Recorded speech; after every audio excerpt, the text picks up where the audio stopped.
It's my great pleasure to introduce you to my long-term colleague and friend, Brett Walker. Brett, as the slide indicates, is currently at the Reischauer Institute at Harvard University. He is a Regents Professor of the entire Montana State University system, as well as Michael Malone Memorial Professor of History at Montana State University. This is not the first time that Brett has been here to Ohio State. I think the first time he came was when I invited him to a conference that was discussing the state of the field in early modern Japanese studies, a conference that was largely funded by the Institute for Japanese Studies and the East Asian Studies Center at the time that Brad was chair of these programs. At that point, he was assigned the responsibility to work on discussion of the state of the field as it related to foreign relations, mostly through his connections with studies of Hokkaido. He's come multiple times thereafter, including to deliver draft lectures or lectures that became the draft chapters in his book, Toxic Archipelago, which is well known to a number of you. As the title of that book suggests, rather than focus more and more tightly on elements of Japanese society and elements of Japanese history, Professor Walker's intellectual trajectory has increasingly linked Japan to broader concerns in thematic and comparative ways that show people throughout the world the value of understanding what's going on in Japan, for reflecting on our understanding of issues of pollution and many, many other issues.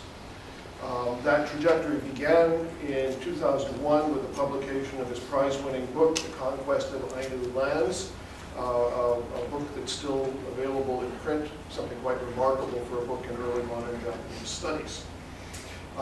Since that time, he's expanded his work on multiple aspects of Japanese environmental history, the history of human health, and the history of science. That trajectory is further illustrated by his Guggenheim Fellowship Project, The Slow Dying, Asbestos, and the Unmaking of the Modern World, a subject that's linked to today's lecture. That expanding trajectory continues, and just to illustrate, one of his future projects is titled Pacific, the world's largest ocean, our shared history, and the fate of the planet. Clearly, this trajectory that began in Japan is going in a very, very broad direction. Embodied in this kind of trajectory are, in many ways, efforts of what Brad Richardson did through his publications and through his teaching. As a political scientist, he used his understanding of Japan and his access to Japanese language materials to show both how both could be used to refine our understandings of the political world and to make Japan and its experience relative to vistas beyond those of traditional Japanologists. Professor Walker's efforts through the study of science, the environment, and global comparative history embrace the same mission that guided the career of Brad Richardson and makes him an ideal inaugural lecturer for this series. Please join me in welcoming Professor Walker.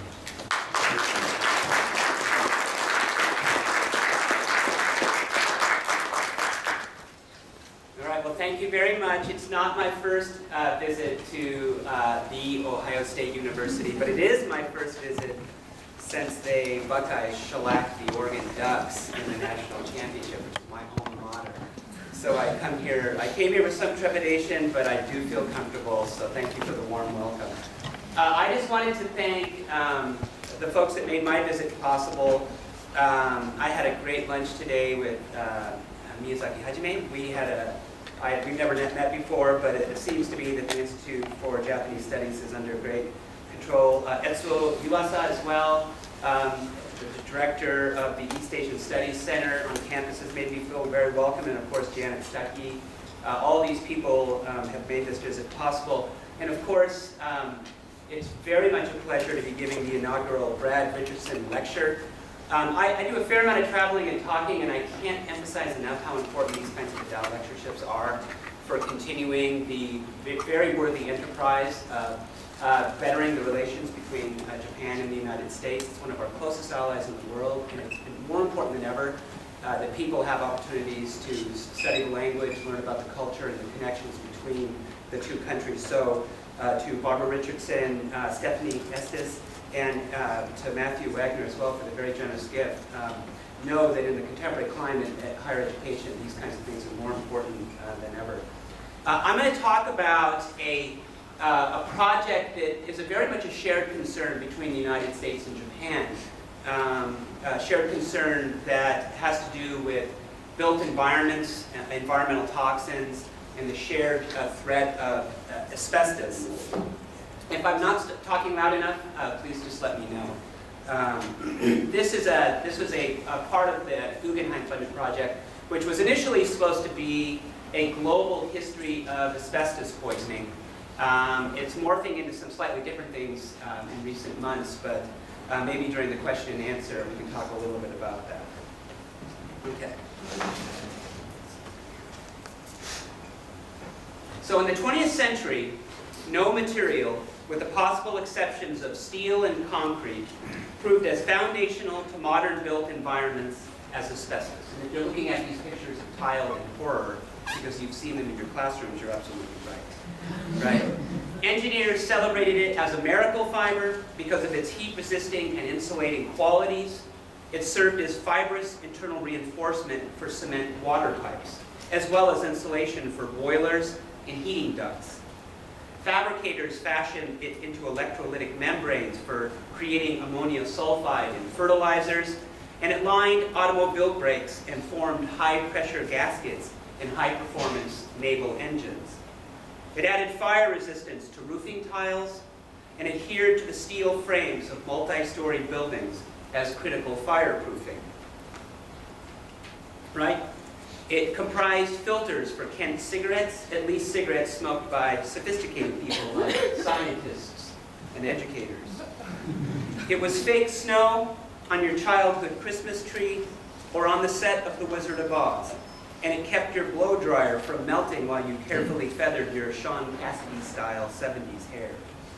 It served as a ubiquitous part of the 20th century world, and for this reason, it is everywhere. If your house was built in the first 2/3 of the 20th century, you probably live with it and don't even know it. In the 1960s and 1970s, however, physicians such as Irving Selikoff of Mount Sinai began linking asbestos to pulmonary health problems such as asbestosis and serious lung cancers such as mesothelioma. And as you know, if you're watching cable television, for example, tuning into the periodic Republican debate, you've seen the ubiquitous commercials for mesothelioma recently. It still continues to be a very big litigation industry. As a result, most major industrial democracies incrementally banned asbestos use in the early 1980s, largely because of persistent cases of occupational exposure. They started with bans on dangerous amphibole asbestos, the so-called brown and blue varieties, and then turned to the less dangerous serpentine minerals. Japan's use of all varieties of asbestos persisted longer than most other industrial democracies. But the Kubota shock episode of June 2005 proved a game changer. In this tragedy, Kubota Corporation acknowledged that 128 former employees and over 100 nearby residents had died from asbestos-related diseases, including mesothelioma, from asbestos released at its Kanzaki factory. The episode galvanized public opinion against the fibrous mineral. In February of 2006, Japan's government responded by passing the Asbestos Health Damage Relief Act, which covered the health-related costs of all workers exposed to asbestos. That same year, 30 years after the US, Japan's government banned all forms of asbestos. Because of such commercial bans and public health policies in Japan and elsewhere, many people assume the story of asbestos exposure is over, resolved after government agencies forbid the popular building material. In fact, the story of asbestos exposure is just beginning, because the world we made with it, from our public schools and factories to our blow dryers and fake snow, is starting to collapse and age, or is being destroyed by war and natural disasters. Today, this dark fibrous genie is being let out of its 20th century bottle and will prove difficult and extremely expensive to lure back in.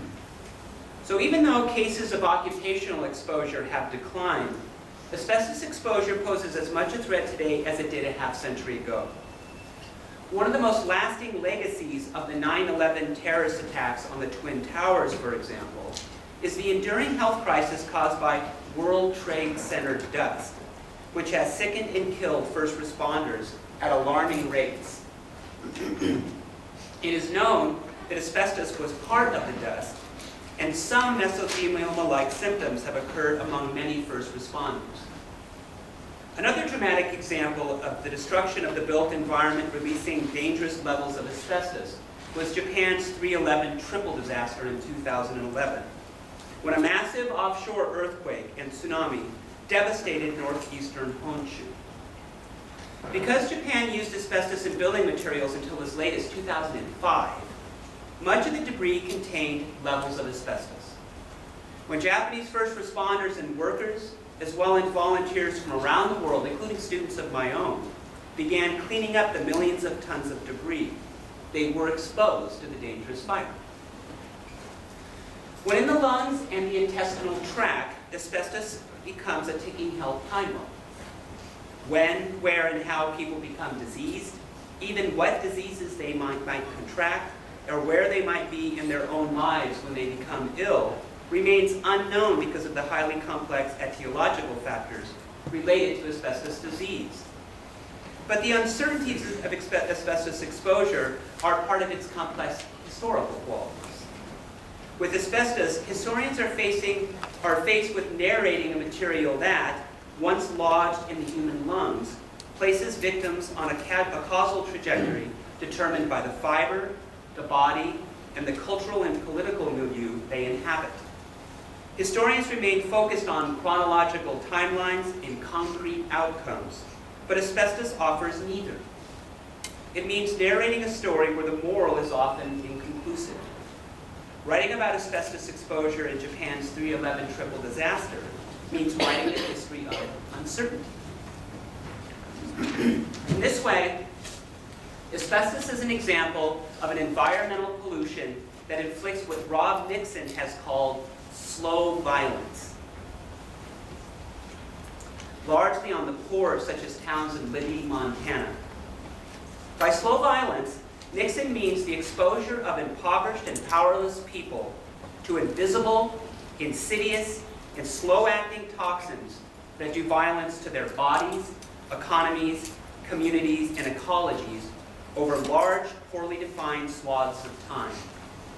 Toxins such as asbestos inflict harm that occurs gradually and out of sight, Nixon writes. It causes a violence of delayed destruction that is dispersed across time and space, a time frame that does not fit easily into traditional historical narratives.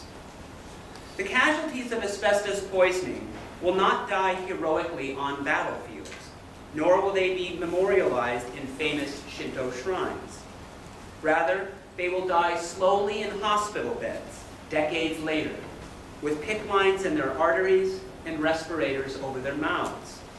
This is the slow dying brought by asbestos exposure, when the modern world is made, and through a number of forces, unmade, such as with the triple disaster of March 11th in 2011.